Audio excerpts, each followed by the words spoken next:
Life of a football coach. I really believe in the gardener metaphor that this is, I'm trying to help you guys out so you can lead happy lives now, okay? One of the things, I have overreached as a coach, especially as a young basketball coach. I was a head basketball coach for 8 years from the age of 23 to 31, and I was a total psycho. Looking back, I'm just embarrassed. I definitely wasn't a gardener. I try to create success. I try to make, I thought I was the creator.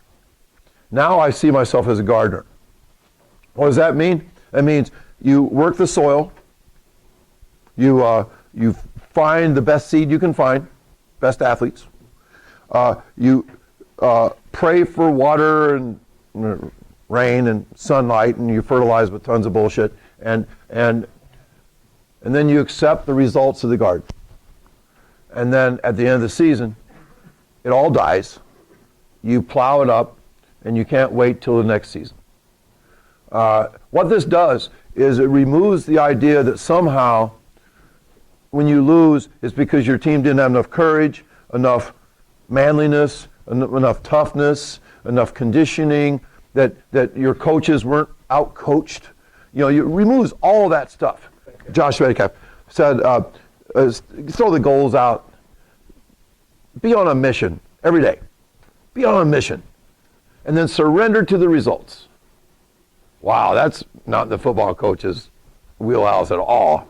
Surrender to the results? Are you kidding me? No, you surrender to the results. Said, I love this. I'm not a war guy, but man, the most dangerous guy on the battlefield is somebody who's surrendered to the results. Think about that. The Spartans, when the Persians said, we'll block out the sun with our arrows. And the Spartans said, we'll fight you in the dark. They had surrendered to the fact that they're on a suicide mission. So, I think that if football coaches did that, they'd be better coaches. Stop watching so much damn film.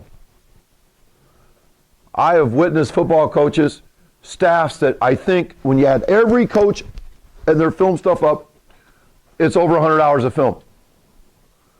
And they still have 3 fumbled quarterback snaps the next week. They still have 2 guys going in motion at the same time. They still have 2 sacks and 5 holding calls. The quarterback is still doing like quarterback drills instead of getting rid of the ball. In other words, they are spending so much time on film that they're forgetting the true essentials, and that is execution. Execution. Remember, you've got to figure out what 20% of your work is doing all the best things for you. Pareto principle, I think, is true in all things in life, that most of our lives are just wasted BS. Don't coach like a drowning man. Man, there are so many college coaches that I think they practice this, but they have that, I got this thing. It's so important to show your kids that you got this. This is simple. We're doing fine. Man, those coaches that think they're the show, that's not impressive or anything. Your intensity is not important. What you need to show is confidence at all times. If you're a one-man band, offense coordinator, defense coordinator, head coach, special teams coach, you're going to end up looking like this guy when you're 40. You'll probably coach like a drowning man. When your defense comes off the team, you'll be yelling out at the offense while the defense is like, what happened? I mean, there are so many head coaches that will not give up control. Don't be a one-man band. This goes back to the book I talked about today, Go Wild.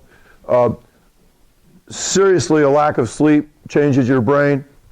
You will end up fat and stupid with a lack of sleep. And I think football coaches all suffer from this, along with several other problems during the season. It is just, I just wonder if you did 2 hours less film, if you just carved out maybe an hour of happiness with your family, an hour more sleep every night, how much better football coach you would be. You probably wouldn't miss those 2 hours of film. If I was an offensive coordinator, I would not watch 1 second of film. Not 1 second. My assistants can. But I don't care. Because I would run an offense like the T, where I don't care what film I saw, I wouldn't see how that team played against the T. And I know how to look out there and say, oh, we can hook the end. They're screwed. Or hey, we can kick out the end and block down. They're screwed. Time to hit them with the trap. Let's go play action on first down. They're not thinking it's coming. I mean, I don't need to watch film. I know that's blasphemy, but there's probably a happy medium somewhere in there. But too much film's not good. How many football coaches totally ignore fitness? They don't ever work out. Their diet, and then they drink a lot. That's the only way they can come down, It's the only way they can sleep. I see some people really getting uncomfortable in here right now. And I'm not saying that I'm good at this stuff, This is like I'm self-coaching as well here. But no, do you think a football coach might be a better football coach if he carved out 20 minutes of fitness? I think so. It might be more important than the 20 minutes of film. Please don't preach God, family, and country. Oh, football coaches are the best at this. They are always God, family, country, and then live as a film-possessed, self-absorbed, narcissistic jerk. God, the biggest hypocrites in the world are football coaches. They are some of the holiest people I've ever seen in my life. It's funny, Franklin, Tennessee, they all, one of the things, not only the yes sir, but also they'd all do the Lord's Prayer. And I'll never forget, they did the Lord's Prayer to everybody. It's impressive. Every kid saying it. And then the offensive line goes, now let's go fuck them up. I'm like, oh. Yeah,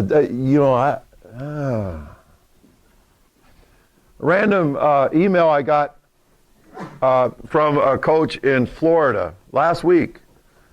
And I got him hooked up with Brad Dixon because he was wondering, he emailed me to ask how you'd go about cutting down 3-hour practices. And so I sent him to the short practice guru, Brad Dixon. And he emailed back to you. This is powerful. Said, I'm trying to teach these dudes to be good husbands and fathers and to live for the right things. I feel like a hypocrite when I spend so much time with practice and film. And he's right.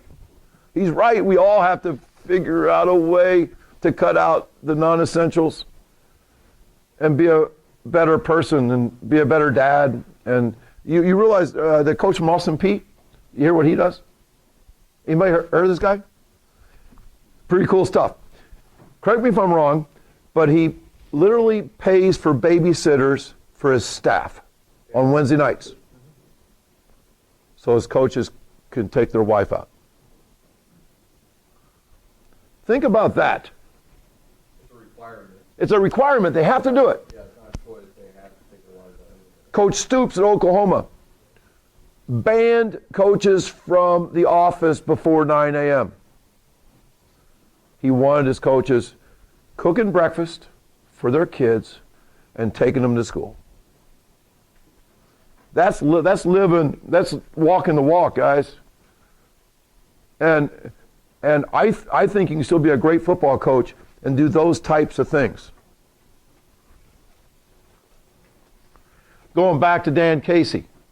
It's cute, they had their dog here, and I just saw he posted last week they're adopting a baby in April. He had posted pictures of Montana sometime in October, and I said, what are you doing in Montana? He said, we had a bye week. I don't want to practice what I preach, so I took my wife to Montana. We went to a high school football game of a friend that coaches there, and I thought, wow, that's so cool. But he said, I'm going to be coaching the rest of my life, so I don't want to burn out before 30. I get a lot of judgmental looks from coaching friends who are grinders. I was a grinder in my whole playing career. I love football, but I wish the season away by late October. There are coaches that can't wait for the season to end. There are kids on your teams that hope they don't make the playoffs. I guarantee it. There are players that can't wait for it to be over. I vowed if I coached, my guys would never wish a season away. 9-0 in the first 9 games, ranked number 1, Raleigh, North Carolina. Make sure you follow him online. He's going to be a TFC speaker. I love this guy. I'm going to end with this. The guy on the far left was my father's coach, Gay Kintner, won 650-some games for Stephen Decatur High School. He was a World War I vet. He coached with a shirt and tie on. My dad was born to poor Depression-era parents that worked 60-hour weeks. He was an unwanted baby. They had twins a year before they had him. And they worked 60-hour weeks. So basically, he grew up with barely having shelter. He ran wild. But at the age of 15, he was a basketball player for Gay Kintner, and Gay Kintner gave him a basketball.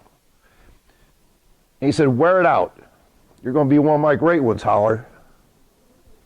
And I thought, oh, I almost get emotional. But that's called encouragement. If you look up encouragement in the dictionary, it's my favorite word. It means to give courage.